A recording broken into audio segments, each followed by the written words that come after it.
Tonight, let us wander, slowly and softly, back in time. We will step carefully into a world where silence was meant to reign, where stone walls and barred windows were built to keep the soul pure and the body still. The medieval convent.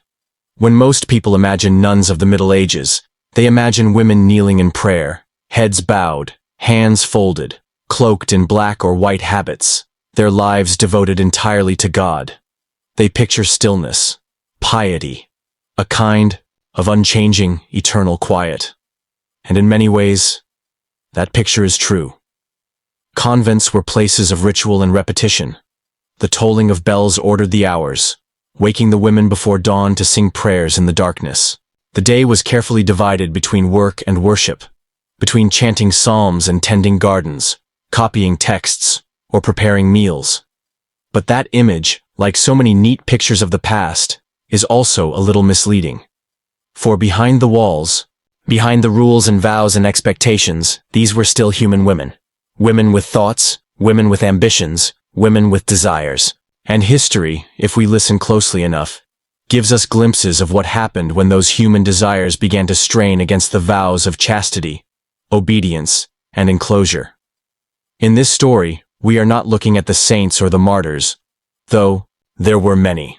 We are looking at those who fell in love, sometimes deeply, tragically, and against every rule laid down before them, and sometimes quite messily, in scandals uncovered by bishops and whispered about in courtrooms.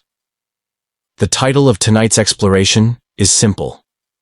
Medieval nuns had secret lovers, and got caught.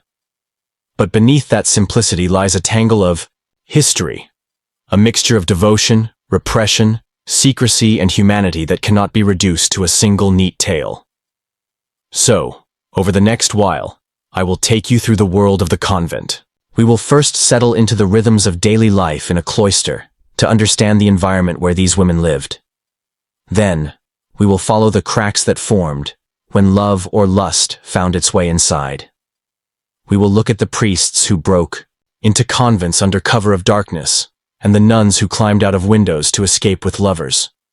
We will explore the rare but powerful letters of affection written between women themselves. And we will look, too, at what happened when the secret was uncovered, for punishment always loomed large, not just divine punishment, but earthly. Bishops, inquisitors, and abbots were ever on the lookout for signs of disorder in convents. Scandals could ruin reputations, not only of the women involved, but of their entire family, their patrons, and the religious orders themselves. And yet, despite the constant threat, the stories we have suggest that secret love affairs were not rare accidents, but recurring features of convent life. And that, I think, tells us something very human.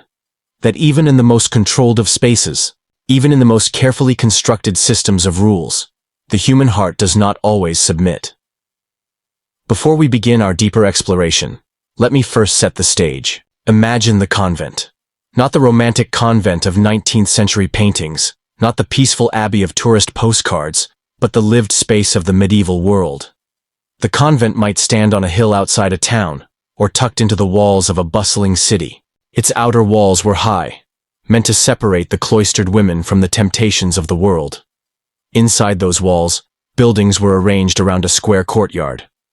On one side, the chapel, where daily mass was celebrated. On another, the dormitory, long rows of narrow beds or straw pallets.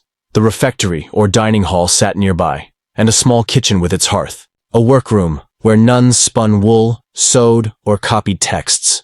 And always, a garden. Herbs for medicine, vegetables for sustenance, flowers for beauty. The air inside such a place was a strange mix. Incense from the chapel, smoke from the hearth, the smell of parchment and ink, of wool and soap, of damp stone and growing things. The soundscape was equally distinctive. Bells ringing the hours, the low murmur of Latin chants, the shuffle of feet on stone floors.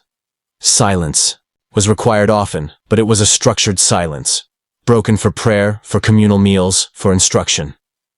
Into this space, girls were brought, sometimes at a very young age. Some entered willingly, seeking a life of prayer and learning.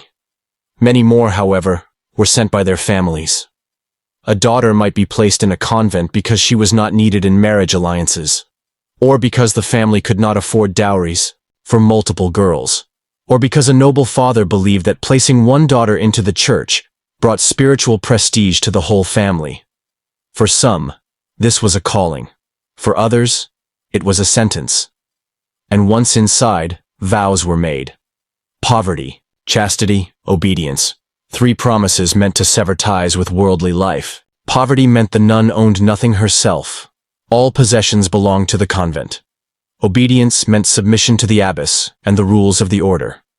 And chastity, perhaps the most difficult vow, meant abstaining from all sexual relations, devoting one's body only to God. And yet, the very existence of these vows tells us that temptation was assumed to be possible. That rules were needed because rules could be broken.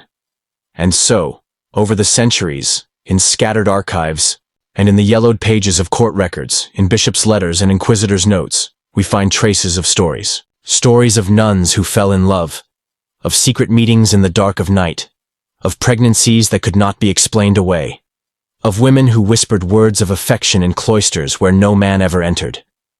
Some of these tales ended in discovery and disgrace. Others were covered up. A few were remembered for centuries, like the tragic passion of Abelard and Heloise. Tonight, I will tell these stories slowly. We will walk step by step, sometimes pausing to linger on the details of convent life, sometimes wandering into the wider history of the medieval church, and then returning again to the lovers caught between vows and desire. It will be a long journey, an hour and a half perhaps, and it will not be rushed, for this is the way history often is. Not a quick headline, but a slow unfolding, a quiet discovery, one parchment page at a time. So, if you are ready, settle in. Close your eyes if you wish, and imagine the sound of a distant bell echoing through stone halls. Imagine candlelight flickering on walls that have seen centuries pass. Imagine the silence of the cloister, and then imagine that silence being broken by whispers, by footsteps in the night, by the beating of hearts that could not obey the rules written for them. This is where our story begins. To understand the forbidden love stories of nuns, we must first understand the world in which those stories took place. For nothing in history happens in isolation. The choices, desires, and risks of these women were shaped by the walls around them, by the rules they lived under, and by the expectations society placed upon them. So let us pause here, and slowly step into a convent of the Middle Ages. Close your eyes if you wish, and picture it. Tall stone walls, weathered by rain and wind, enclosing a square of buildings. Within those walls, life unfolded in rhythm, not by the unpredictable demands of the outside world, but by the tolling of bells. The convent, in its ideal form, was meant to be a haven of purity, a fortress of prayer. The women inside were not simply living for themselves, they were believed to be living for everyone. Their prayers, their fasting, their unceasing hymns to God were thought to aid the souls of their families, of their communities, of all Christendom itself. And yet, to live this life meant surrender.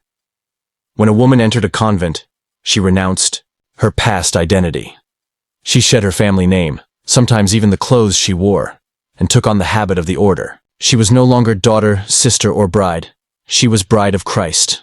That was the language used, Christ as the true husband of the nun, the only spouse she should ever know. But what did that mean in practice? Let us walk, slowly, through the daily rhythm of a cloister. The day began long before dawn. A bell rang in the dark, and the nuns rose from narrow beds. The dormitory was cold in winter, often with little heating, though in some convents a single brazier might glow faintly in the hall. Cloaked in heavy habits, the women filed into the chapel. There, by the light of candles, they chanted the first prayers of the day, matins and lauds, psalms sung in Latin, their voices echoing against the stone. From that moment on, the day unfolded in a careful sequence of work and worship. Prime, terce, sext, nun, vespers, compline. The hours of the chaos, divine office marked the passing of time. Each hour demanded prayer. Each hour divided the day. Between them, the women labored. Some tended gardens, planting and harvesting vegetables, herbs, and fruit trees. Others worked in the scriptorium, copying sacred texts by hand. In wealthier convents, where noble daughters often resided, the women might embroider fine altar cloths or illuminate manuscripts with delicate paint and gold leaf. Meals were simple, eaten together in silence. A reader stood at a lectern, reciting passages of scripture while the nuns ate in quiet, listening. Meat was often forbidden, save for the sick. Bread, beans, lentils, fish, cheese, and vegetables formed the staple diet. On feast days, the fare might be richer: spiced pottage, honeyed cakes, a little wine. But always, moderation was enforced. Conversations were limited. Many convents imposed strict rules of silence, allowing speech only during certain times, or only with permission from the abbess. Gestures and signs replaced words. And yet, inevitably, in corners and doorways, whispers were exchanged.